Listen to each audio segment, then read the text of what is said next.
राहुल गांधी जी झूठ बोल रहे हैं। तो सदन में मुद्दों पर चर्चा नहीं करेंगे तो खाली वहाँ बाहर प्रदर्शन करने के लिए सदन बना है। जनता चुन के भेजती है।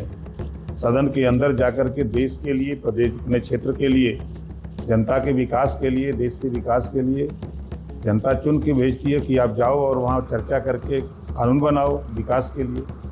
तो अमित शाह जी चर्चा नहीं करेंगे, खाली राहुल की बात मानेंगे। राहुल गांधी जी झूठ बोल रहे हैं कि जो मजिस्ट्रेट होते हैं, जिनकी ड्यूटी लगाई जाती है, वो जिलाधिकारी के निर्देश पर वो वहाँ कार्रवाई करते हैं धरना स्थल पर, चाहे वो दिल्ली जंतर मंतर हो, चाहे कहीं भी हो। त्वरित फैसला लेने का अधिकार मजिस्ट्रेट के पास होता है। और जहाँ तक सदन की बात को कह रहे हैं, तो सदन में मुद्दों पर चर्चा नहीं करेंगे तो खाली वहाँ बाहर प्रदर्शन करने के लिए सदन बना है। जनता चुन के भेजती है।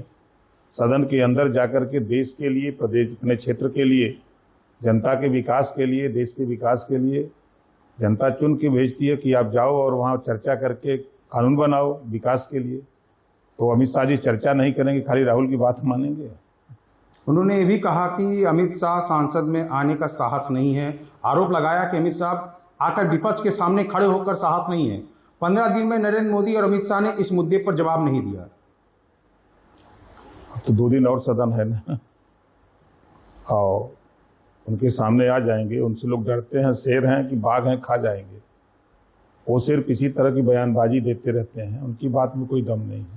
उन्होंने कहा विपक्ष ये जानना चाहता है कि गोली चलाने का आदेश किसने दिया। अगर अमित शाह ने आदेश नहीं दिया, गृह मंत्रालय ने किसी आदेश नहीं दिया, राहुल गांधी ने कहा यह तय होना निश्चित है कि मामला जिम्मेदारी किसकी है। वो सब जानते हैं, राहुल गांधी खाली बकबौरी बुझा रहे हैं। गोली चलाने का आदेश मौके पर जो मजिस्ट्रेट होता है और जिलाधिकारी जो होता है, उसकी देख रेख में ही आदेश होता है। झारखंड के लिए राहुल गांधी ने झारखंड के छात्रों से कहा कि शांतिपूर्ण तरीके से प्रदर्शन कर रहे थे। छात्रों के खिलाफ किसी भी तरह का हिंसा कांग्रेस निंदा करती है। उन्होंने कहा कि शांतिपूर्ण प्रदर्शन पर हिंसा कार्रवाई गलत है। तो वहाँ तो कांग्रेस और झारखंड मुक्ति मोर्चा की ही सरकार है। तो प्रदर्शन में छात्रों के ऊपर जो भी कार्रवाई किया गया है वो तो वहाँ की सरकार ने किया है। उसके भी जिम्मेदार अमित शाह जी हैं। राहुल की खुद सरकार वहाँ है। कांग्रेस अध्यक्ष मल्लिकार्जुन खड़गे ने कहा कि विपक्ष की पहली मांग थी केंद्रीय गृह मंत्री सांसद में आकर बतावें कि छात्रों पर पेट्रोल बम, आंसू गैस और लाठीचार्ज क्यों किया गया। दूसरी मांग उन्होंने ये किया कि राम मंदिर की कथित चोरी को लेकर प्रधानमंत्री संसद में क्या जानकारी देंगे। ये सब मल्लिकार्जुन खड़गे सब जानते हैं और वो जान रहे हैं कि चोरी के मामले, मंदिर चोरी के मामले में एसआईटी गठित हुई। एसआईटी ने रिपोर्ट तैयार की, एफआईआर की, दोषी पाए जाने वालों को जेल भेज दिया। फिर सुप्रीम कोर्ट में मामला गया। सुप्रीम कोर्ट ने उसमें आईपीएस लोगों के नेतृत्व में टीम गठित करने की बात कही। टीम गठित हो गई है, जांच कर रही है और उनको क्या जानकारी करना है। उन्होंने तीसरी मांग भी रख दी कि प्रधानमंत्री इन दोनों मुद्दों पर जनता से माफी मांगे। उन्होंने कहा 15 दिन में प्रधानमंत्री और गृहमंत्री इन मुद्दों पर कुछ नहीं करें। कभी कोई माफी मांगे, क्यों माफी मांगेंगे? कानून के दायरे में सब काम हो रहा है और जो सरकार को करना चाहिए वो सरकार ने किया है।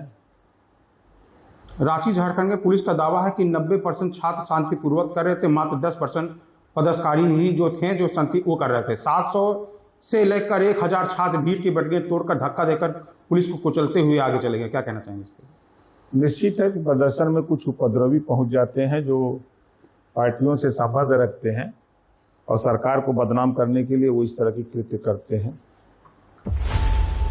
खबरों की रणभूमि में यहाँ शोर नहीं, सोच लड़ती है। जहां शब्द नहीं, फैक्ट्स वार करते हैं और हर सवाल खोलता है सच की नई परत।